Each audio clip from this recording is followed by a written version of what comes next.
When Elijah ran.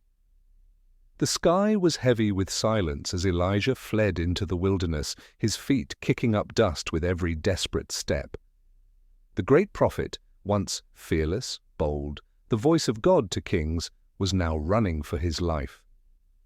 Queen Jezebel had vowed to kill him, and Elijah, exhausted from the battles he'd fought, finally broke. This was the same man who had called down fire from heaven, who had stood alone against 450 prophets of Baal. And yet now, he was afraid.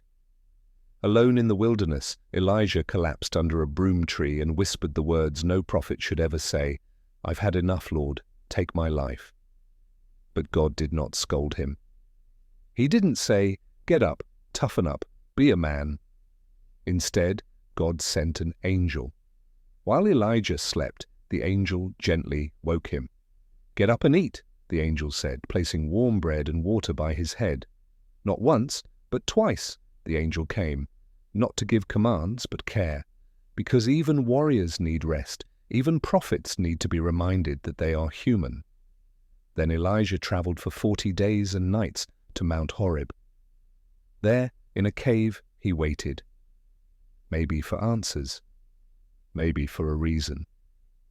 And then God said something strange. "What are you doing here, Elijah?" Elijah poured out his heart. "I've done everything you asked. I've stood alone. I'm the only one left. And now they're trying to kill me." What happened next wasn't fire. It wasn't an earthquake. It wasn't wind that split rocks. It was a whisper, a still, small voice. God wasn't in the chaos, he was in the calm, not in the power, but in the presence. And in that whisper, Elijah found something stronger than fear. He found purpose again. God reminded him that he wasn't alone. There were still 7,000 who had not bowed to Baal.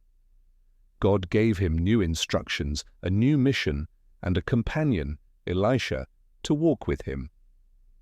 Thank you for watching. May God's grace be with you all. Amen.